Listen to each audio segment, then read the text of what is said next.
Hello बच्चों, let's see this question. These question contain statement 1 assertion and statement 2 reason. Option A, statement 1 is true, statement 2 is true, statement 2 is the correct explanation for statement 1. Option B, statement 1 is true, statement 2 is true, statement 2 is not a correct explanation for statement.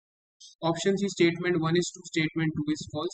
Option D, statement 1 is false, statement 2 is true. Statement 1, a reactant that is entirely consumed when a reaction goes to completion is known as a limiting reactant because statement 2, amount of reactant limits the amount of the product form. तो इस question को समझने के लिए पहले हमें एक important की कॉन्सेप्ट को यहाँ पे समझना होगा.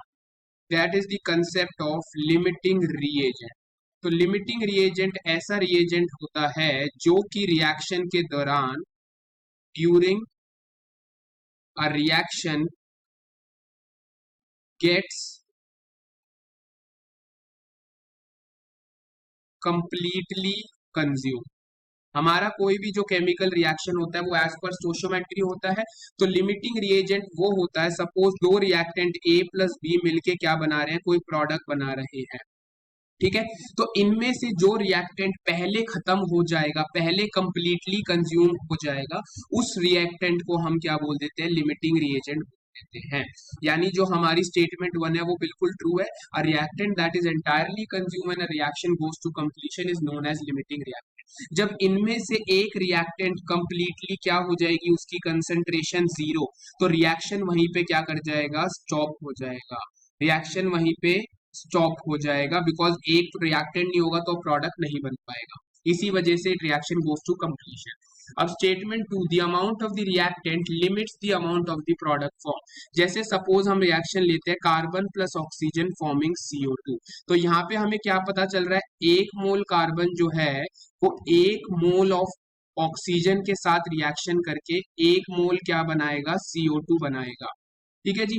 तो इस केस में अगर सपोज मैंने इनिशियल कंसंट्रेशन जो लिए, कार्बन का मैंने 1 मोल लिया, ऑक्सीजन के मैंने 2 मोल्स लिए और हमारा प्रोडक्ट हम बना रहे हैं.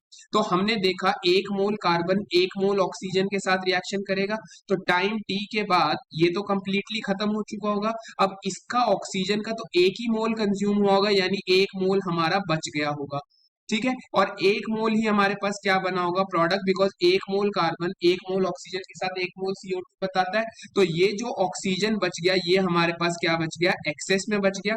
लेकिन कौन सा रिएक्टेंट कंप्लीटली कंज्यूम हो गया, कार्बन कंप्लीटली कंज्यूम हो गया. तो carbon is the limiting reactant. जो रिएक्टेंट कंप्लीटली कंज्यूम हो जाता है उसको हम बोलते हैं लिमिटिंग रिएक्टेंट. अब हमने ऑक्सीजन तो एक्सेस में डाला था, तो क्या CO2 ज्यादा बनेगी, नहीं.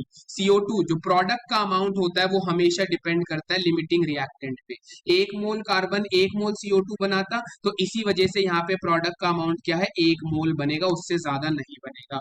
यानी लिमिटिंग रिएक्टेंट क्या करता है, रिएक्शन को रोक देता है, तो उसकी वजह से जो अमाउंट ऑफ प्रोडक्ट बन रहा है वो भी क्या हो जाएगा, वहीं पे लिमिट हो जाता है, रुक जाता है बनना प्रोडक्ट. यानी स्टेटमेंट 2 इज ट्रू. यानी हमारा करेक्ट आंसर क्या हो जाएगा, option A, statement 1 is true and statement 2 is true and statement 2 is the correct explanation for statement 1. हम इसको लिमिटिंग रिएक्टेंट बोल ही इसलिए रहे हैं because it's limits the amount of the product form. I hope you understood it well. All the best. Thank you.